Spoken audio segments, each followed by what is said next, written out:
Law. He says he looked at every law, every way he could to try to bring charges against State Representative Roy Schmidt for election fraud. We have team coverage of the results of that report and the reaction that's been pouring in. We begin tonight with Fox 17's Dave Spencer, who's been looking deeper into the criminal investigation. He is in the control room with more on what the prosecutor uncovered and what he could not find. Dave. Prosecutor Bill Forsyth compared this case to a boxer getting paid to throw a fight, something that is illegal in Michigan. But he says what Representative Schmidt is accused of doing, offering up money to somebody to run against him, is not illegal. And he says that's something that lawmakers should re-examine.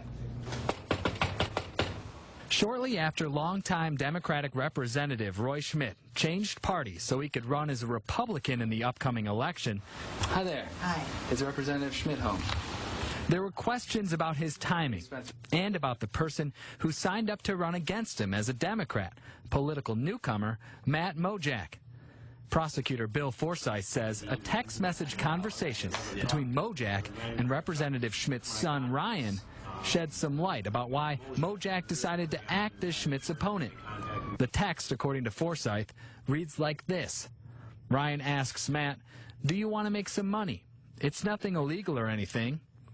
Forsyth says Mojak was offered $450 to run against Representative Schmidt, and later the offer was bumped up to $1,000.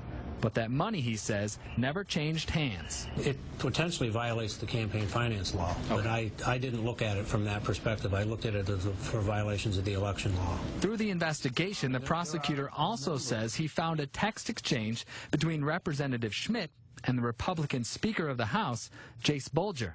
The conversation went like this. Bolger said to Schmidt, "Any luck finding your Dem in your district? That's the last piece we need." Schmidt replied, "I know. I'm just so nervous at this point. Just want it to go perfect." Forsyth says when Mojak filed paperwork, however, he lied about how long he'd lived in the district. You know, if I could find something now that I've missed, I'd be more than happy to look at it again. But there doesn't appear to be anything that makes this illegal. Forsyth says that's the only law he could find that was broken. Forsyth says Mojak then withdrew his nomination the next day because of the attention from media. The text between Mojak and Schmidt's son Ryan then went like this, according to the prosecutor. Matt wrote, "If I go to court for this, we are going to have some serious issues." Ryan wrote back, "You have nothing to worry about, Matt.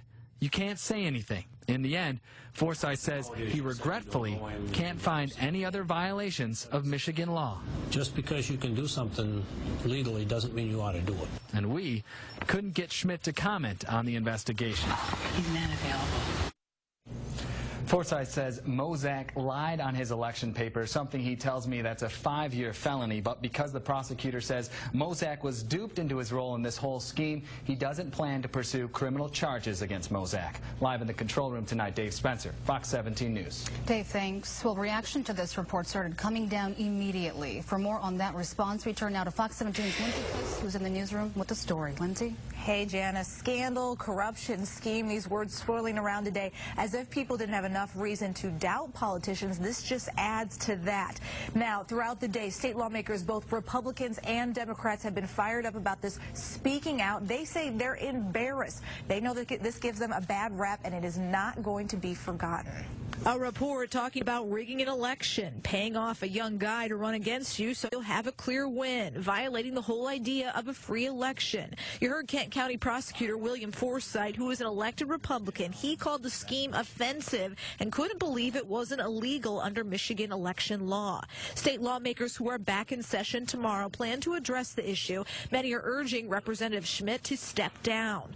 Earlier, we caught up with State Rep Brandon Dillon, a Democrat who represents the 75th District, which covers Grand Rapids. He's worked side by side with Roy Schmidt and said the report was a huge shock. He called it sad and that any integrity left for public officials has been shattered by this political scheme.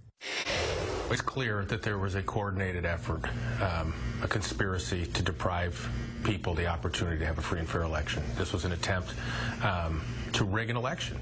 No matter what side of the political spectrum you're on, we have a standard, a minimum threshold for honesty and integrity of public officials that I think has been shattered with this report. This kind of episode only reinforces the fact, or reinforces the notion in voters' mind that there's corruption going on in the halls of government, and can you blame them when you see stuff like this? Michigan Democratic Party Chair Mark Brewer issued a statement today. It's clear from today's report that Speaker Bolger has been lying to the public and to the press since the scandal began. He went on to say, given the fact that the people of Michigan can no longer rely on anything that comes out of his mouth, the Speaker should step down immediately from leadership in the House. Now, Speaker of the House, Jase Bolger, did respond to the report today by issuing this statement. He said, quote, I've said all along that all laws should be followed. As the Kent County prosecutor determined nothing illegal took place. Political fights can be ugly, but should all seek to focus on people, not politics. The Speaker went on to say in this statement that Roy Schmidt was clearly, he was motivated by, when he was recruiting this candidate, motivated politically, but that nothing illegal was done. Now, tomorrow, state lawmakers will be back in session in Lansing, and this is surely to be hot